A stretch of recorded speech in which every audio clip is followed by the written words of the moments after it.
All right, guys, I'm here for COVID test number 2. Excited? No. But here goes nothing. Again, they're like, make sure you're not on your cell phone. They're a little weird about it, but you know, what can you do? They're doing what they gotta do. And honestly, there's more cars here this time. And Jameson's with me, but guess what? They're not gonna test you, just mommy, right? Say yes, friends. Yes, friends. Anyway, look, there's like a whole ass line of freaking cars. Can you say that again? It's chilling over there. Next there's a shade. There's people chilling over there? Yeah. Are they behind you now? There's the tent. You can hardly see it, but... Hi. Hi. My name is. I'll be collecting your specimen. What is your full name and your birthday? And that is you, right? That's me. This specimen is collected through the back of your throat and then through each nostril. Can I have you pull down your mask? Okay, go ahead and turn around this way. There you go. Open your mouth too. And then cover your mouth. And then I need to go inside your nose, okay? And then this way. Okay. And that's it, Elizabeth. Okay. You're all set, okay? Thank you. All done. Oh, that's wicked. Good morning, everybody. Good morning. It's surgery day, and I was in such an anxious frenzy that I didn't vlog anything yesterday. It's an understatement. Yeah, I get anticipation anxiety 100%. It's just like leading up to things and not knowing that kills me. Like once I'm in it and it's happening, I'll be fine. It's just like I hate the lead up to it. But I went and I got all my like medicine stuff that I'll need. Like I got those numbing cough drops and I got some cough syrup in case I still feel like I need to cough, because that sounds like it'll be painful. What's gonna be going on in my throat? What else did I get? Oh, popsicles, dairy-free ice cream, some sorbets, Jello, instant mashed potatoes, vegan butter. Why vegan butter but instant mashed potatoes? That doesn't. Because I had to make sure, I had to go look through all the different packages of potatoes and make sure I found the one that didn't have any dairy products in it. Oh. So all of them had like butter or whey protein or buttermilk powder. The dairy's not good. You want to stay away from dairy. Yeah, right the now dairy because of the surgery. is supposed to make it worse in some way. I don't know if it's like more mucus or what, I don't know, but I just, That makes sense. a lot of people said to stay away from dairy and I'm fine with that. I So haven't used the vegan butter in a long time. It's not bad. It's I good know, stuff. it's good. You can't even really tell the difference. You could cook with it, you can do all the stuff. So I was like, that'll be fine when I feel like having mashed potatoes at some You point. I got don't this really like know. cashew yogurt stuff. Oh yeah, I got dairy-free yogurt too. I was gonna get non-dairy milk, but we already have almond milk for like making protein shakes. I don't know what I'm gonna be in the mood for, but whatever. I'm talking a lot because I'm nervous. So we're on our way. Amy can't come in with me. I'm not really sure how much I'll be able to film, but I will film as I go. I hope I'm not a crazy mess when I come off the anesthesia, because when I had my wisdom teeth out 9 years ago now, Amy picked me up and I was like crying and I wanted chicken broth and mashed potatoes or something, and I made Amy stop and actually get them, and I don't really remember much of it. We'll check in soon. I wish Amy could go with me. I hate that I have to go in alone, but you know, it is what it is. Love you. Love you, baby. I'm nervous. This is where I came for my COVID test too, but it was around in the next parking lot. There is no one here. There's nothing in the parking lot. There's one car. I mean, it's like, really, you can't come in with me. There's not even people here. This is where I'm taking you, though, right? Yeah. This is. I have to go up to the 2nd floor, the same place we went for Jameson's surgery. Oh, God. It's time. I don't want to do it.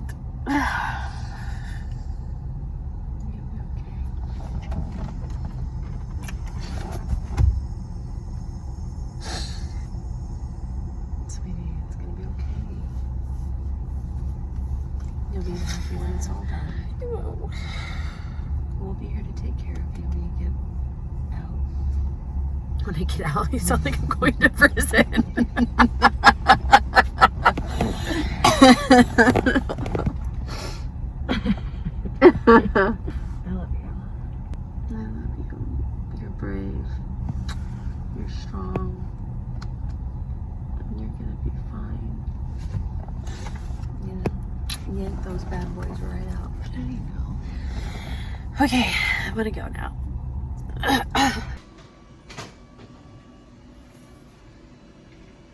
Alright, I got my cool robe on now. Gotta add my socks and my hairnet to really complete this look. Funny enough, this is the same room that we were in for pre-op before Jameson's surgeries.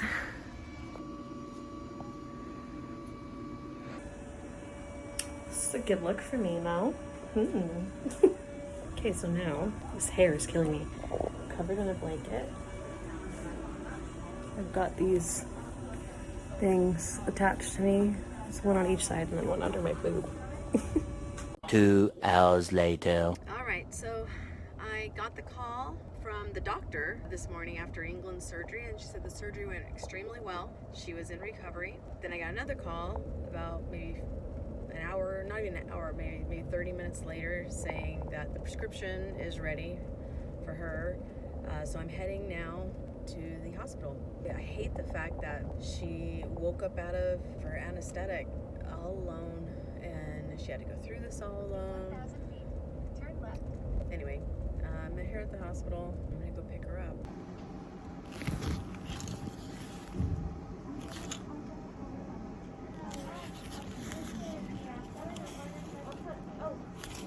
All right, here parked. It's actually really crazy with parking, but I am on my way now. She texts me. I could tell that she's a little out of it. All she's writing is "I love you" over and over and over and over and over again. So she's cute. So I went in, got the prescription, and I went upstairs to get her, and they're wheeling her out.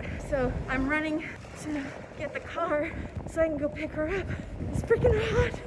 All right, gonna go get her. Alrighty, there she is. Oh, my beautiful wifey. You need me come and help you? Thank you. Oh. Hey, you feel good? Did you get my drugs? I did get your drugs. First thing you asked. There you go. Every 4 hours. So it wasn't awful? No? Good. So you got to be in the same exact room, same bed, and the nurse recognized you. More or less the name. More than anything, I'm sure. She said she recognized me when she said I looked familiar. I said, well, I was really, really pregnant last time. That's right. We were super pregnant with Jasper when Jameson had his second surgery. Yeah, it was a week before her due date. Well, you don't need to talk, baby. Just relax. It's getting worse. Yeah? Well, then stop talking. I love you. You just text me, okay? Okay, we're going home. All right, we're home. We're ready. Let's get her home. England shared the funniest story with me this morning, right now in the car, and I couldn't record because I was driving, but this morning she put on these amazing yoga type pants. Leggings. And so she thought that she could leave her bottoms on for surgery, so she didn't wear any underwear. They had her take off her pants, so she had to be free, completely free. I was completely naked under my awesome gown. Your that I showed gown. you guys. And I think I peed on the table. The OR table. They would never say anything to you. And I can't remember because I was like loopy. And Beyonce was there, but I know Beyonce wasn't there. So Wait. I was like, I don't know what's made up and what's real. What do you mean Beyonce was there? Was Jay-Z there? Just Beyonce. Just Beyonce? What did she sing you a song? No, but she was in a very provocative outfit.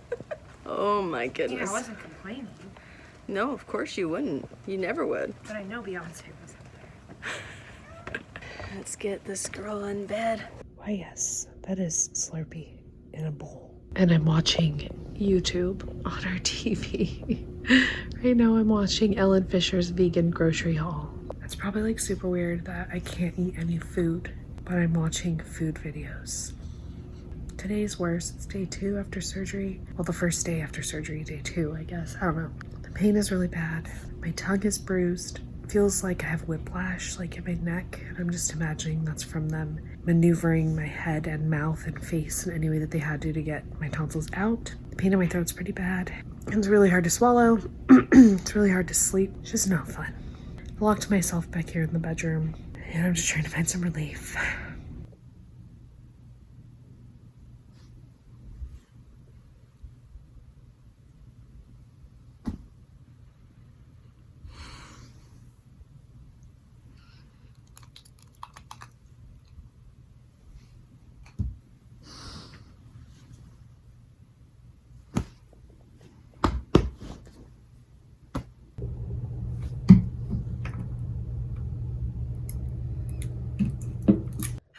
me again, and obviously not during the tonsillectomy, after, because I can talk. I'm not visibly in pain. So about 12 hours after this happened, you will see some of the footage to follow. I was dead asleep, so I wasn't doing any kind of physically strenuous activity, talking, eating, anything like that. I was dead asleep. I woke up feeling like I had postnasal drip or something down the back of my throat. That's what woke me up. So I sat up in bed and I still kind of felt it. And I got up and I was also taking some CBD oil in between my pain meds. So I took a few drops of the CBD oil and I had to put my head back because it's like a little dropper. And when I came back up, I tasted what tasted like blood in my mouth. So I went to the sink, our bathroom sink right here, and I spit into the sink. And as soon as I put my head forward, there was blood in my spit, but then it just started pouring out of me. Like, it was like The Exorcist. Like, looked like I was throwing up blood. And every time, like every couple gulps, because I was trying to like hold it back, I had to cough it out. I don't know how I woke up Amy, because I didn't really have a voice, as you saw in the other video and the other footage. But Amy, something's wrong. I remember saying something's wrong, and that's what got her attention. And she got up, and I'm like, I'm hemorrhaging. I was barely getting the words out because I was coughing up so much blood. It was just covered the sink. It was splattered everywhere. It was all over my arms. I was on a white shirt. Fair warning, in the footage that you're going to see, there's going to be blood. I'm gonna look really freaking disgusting, but that was the reality of the situation. There was so much blood. At first I told Amy to get me clothes so I could change, because I was in a white shirt with no bra on and my little like short shorts that I wear to sleep. But when she saw the amount of blood, she immediately called 911 and had an ambulance on the way. They got here fairly quick, I guess. It felt like forever because I just continued to spit up blood. And as soon as the ambulance got here, I'd already called my dad. I'd managed that. My dad was on his way over to be here with the boys. Amy had apparently called or woken up the neighbors, and they had got here before my dad, just in case he wasn't here in time and I had to leave in the ambulance. The ambulance gets here and I told Amy I needed a bowl.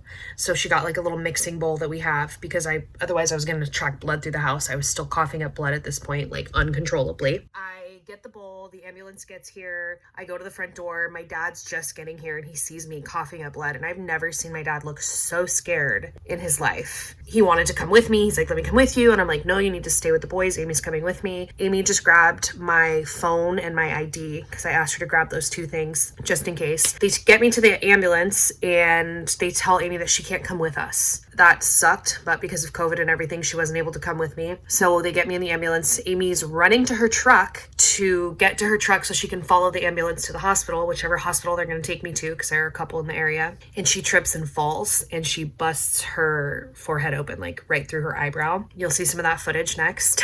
In the ambulance, I was so freaked at the amount of blood that I was losing that I remember saying, please don't let me die. I have kids. I remember saying that a couple of times. And I was just afraid, and I was alone, and I was filling up this mixing bowl full of blood. It was absolutely disgusting. I'll show you guys some of that footage here. Fair warning, there is blood. If you don't want to see any of the blood, then I'll tell you to fast forward to this time frame right here so you don't have to see any of that. But here it comes.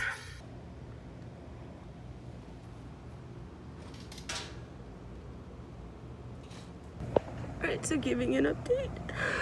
I'm outside the hospital in England. Woke up really early. Something not normal. There's like nobody here, which is good. Just out in the parking lot. She has her phone. So she said that the bleeding stopped, and she feels really, really nauseous. She lost a lot of blood, but the ambulance got there right away, so it was fast, but I couldn't go in the car with her. They couldn't go in the ambulance with her because of COVID, so I had to drive, which is fine. I was running to my truck and I fell, so I cut my eye really bad and my cheek, and I broke my glasses, but it's okay, as long as she's okay. I'm just so thankful that they got there so fast and that we didn't hesitate. We didn't wait. We called 911 right away. I don't know what I do. I lost her. She'll be okay. Just pray for us. I'm just scared. complaining anymore. I'm just scared. I don't want it to happen again. I don't want to be alone. I'm having a migraine, so they just gave me some medicine for that. Some water. Got blood all over.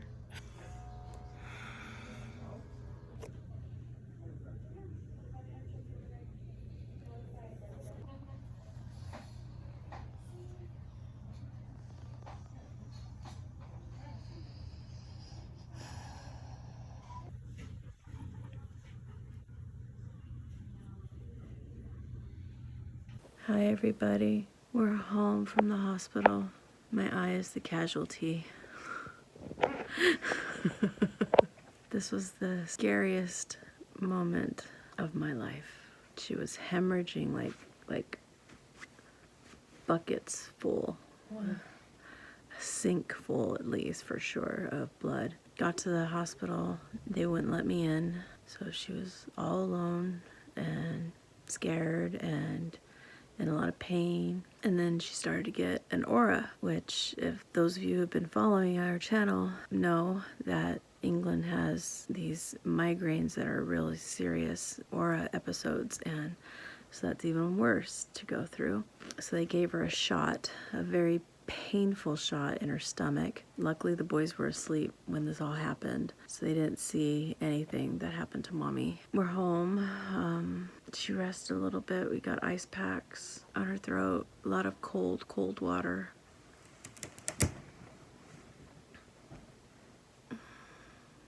You're the love of my life, baby. I don't know what I'd do without you. It was so hard not being able to go in with you. Mama, I want a tablet. Your tablet? Yeah. Okay. It's on the desk. Life with toddlers. But we're all good. She's gonna recover. Alright, so it's day 4. I'm still in a lot of pain. I can't really talk. I washed my hair, took a shower, so that's good. Just trying to get my pain medication refilled because the pain is unreal. I still really can't eat. It's hard to even just drink water. So we're hanging in there. Both the boys are at school today. Jasper had his first day. Oh, and I missed it. Makes me a little emotional, but it's been nice to rest. It's really hard to talk, so that's the update I got for you right now. You guys, today's Thursday. It's officially the start of day 8, I believe, if we started counting day 1 on the day I had surgery. You hear I have a little bit of a voice right now. I'm not gonna go crazy, but I'm eating soup. It's my homemade chicken and vegetable soup. I'm not eating any of the chicken because it's just too stringy, but the veggies, it's got like carrots, celery, green beans, peas, cilantro, onion. I think that's it. But basically, the way that I make it in the pressure cooker, everything just kind of falls apart. So the veggies so far are okay. It's probably going to take me like an hour and a half to eat a tiny little half a bowl of soup. But I'm hungry. I'm officially down 8 pounds. I need food. All right, it's day 10, and I'm in regular clothes. Hey, look at you. You are looking good. And I'm gonna get in the car and go somewhere. Well, actually, I'm gonna get out of the car. I'm gonna get my eyebrows threaded because it's been since March and the girl needs it. And I found a place that's open near us. But we're gonna drop Jameson off at my mom's house first because he's having a sleepover. So, hear that I have a little bit of a voice. Can you say hi, friends? Hi, friends. We're going to Grammy's house and see my monster truck and my trailer and my truck and my trailer. And that's right.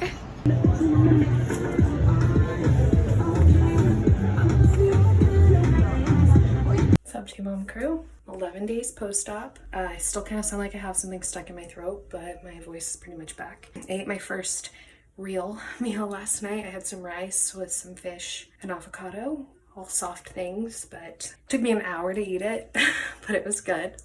And now I'm dressed and I'm going to do my first school drop-off with the boys and see how that goes. What's up, you guys? So it's obviously a different time again. You guys have seen me in a bunch of different forms throughout this video, but I'm back to work full time. So I have had to fill in the gaps and film the commentary and whatnot between working and between different days. That's why it's taken so long to get this video to you guys. I do apologize for that, but it's finally here. After this last update, everything was pretty much smooth sailing from there. I got a little bit better each day. When it was happening, I was literally telling people that I would rather be 9 months pregnant and give birth again than go through it all over again. It was really long, it was really draining, it was terrifying when I actually hemorrhaged, which is a risk as an adult and a kid, but it's, I guess, more risky as an adult. I thought it was like super uncommon, but I guess 10% of patients do experience this. Some of them need emergency surgery when they hemorrhage to repair the damage. I was lucky that I didn't. My body naturally clotted the blood. They did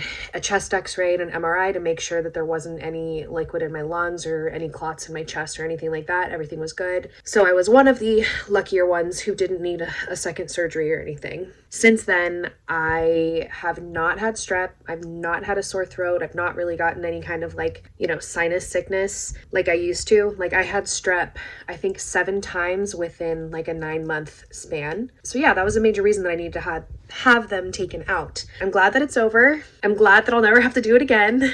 If you're considering it, I think it's worth it just based on the fact that, like I said, I had strep that amount of times, which means I was on antibiotic that amount of times, which completely wrecked my digestive system. I mean, it was so bad. It was so uncomfortable. I was so irregular. Totally TMI for a completely different video. So if you have any questions about anything else regarding the tonsillectomy or what led me to make the decision to have the tonsillectomy, feel free to email us. All of our information is down below. You can also just comment down below. I'm very much an open book. So if you want to know anything, just reach out. Don't forget to subscribe if you haven't already. Hit that notification bell so that you're notified every time we upload. See you next time. Bye, guys.